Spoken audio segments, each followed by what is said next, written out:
आज़ादी का यह ताज बड़े तब से भारत ने पाया है। आज़ादी का यह ताज बड़े तब से भारत ने पाया है। मत पूछो इसके लिए देश ने क्या कुछ नहीं गवाया है। माँ की गोदी सूनी कर दी, ललनाओं का सिंदूर दिया। माँ की गोदी सूनी कर दी, ललनाओं का सिंदूर दिया। रोशनी नहीं घर की, केवल आंखों का भी दे नूर दिया।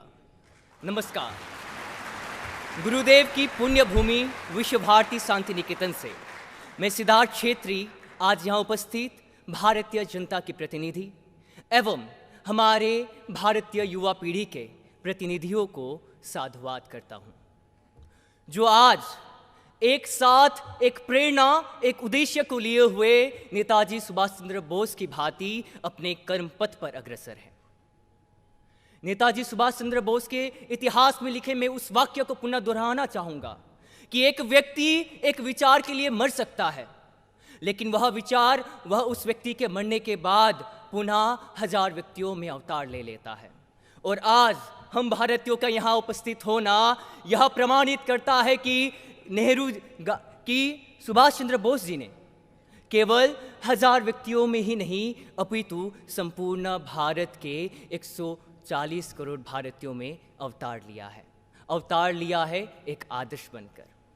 सुभाष चंद्र बोस वे भारतीय थे जिन्होंने अपने कर्म से यहाँ बताया कि भारत में जो है शिक्षा का क्या महत्व होता है। उन्होंने भारत को बताया कि जनता की प्रतिनिधित्व करने का क्या लक्ष्य होना चाहिए।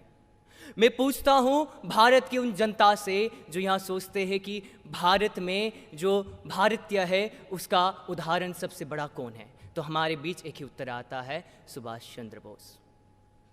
सुभाष चंद्र बोस जी ने जनता के कर्मों के लिए, उन्होंने भारतीयता को बचाए रखने के लिए और भारतीय संस्कृति सभ्यता परंपरा को अपनाते हुए उन्होंने एक ओजस्वी छात्र होने का उदाहरण दिया।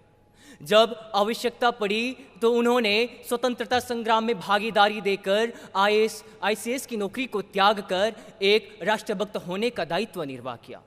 जब आवश्यकता पड़ी स्वतंत्र राष्ट्रवाद की तो उन्होंने आज़ाद हिंद फौज का गठन कर उसका नेतृत्व करते हुए स्वराज भारत की कल्पना को हकीकत में बदलकर राष्ट्रवाद की परिकल्पना को पूर्ण किया। और मैं पुनः आपको यह याद दिलाना चाहूँगा कि सुभाष चंद्र बोस वही भारतीय थे जिन्हें गांधी जी ने राष्ट्र नेताओं का राष्ट्र नेता कहा, जिन्हें गुरुदेव ने देश नायक की उपाधि दी। और अंत में मैं यही कहना चाहूँगा कि आज हम यदि आज़ाद है तो उस आज़ादी का जो श्रेय है वो सुभाष चंद्र बोस को जाना चाहिए। इसी कारण आज हम हर्षोल्लास के साथ यह कह सकते हैं कि हम आज़ाद भारत के एक आज़ाद नागरिक हैं। और अंत में मैं अटल बिहारी वाजपेयी की कुछ पंक्तियों को याद करते हुए अपने वक्तव्य को पुनः विराम देना चाहूँगा कि भारत कोई भूमि का टुकड़ा नहीं, एक जीता जागता राष्ट्र पुरुष है। यहाँ वंदन की धरती है, यहाँ अभिनंदन की भूमि है, यहाँ अर्पण की भूमि है, यहाँ तर्पण की भूमि है। इसकी नदी नदी हमारे लिए गंगा है और इसका कंकर कंकर हमारे लिए शंकर है।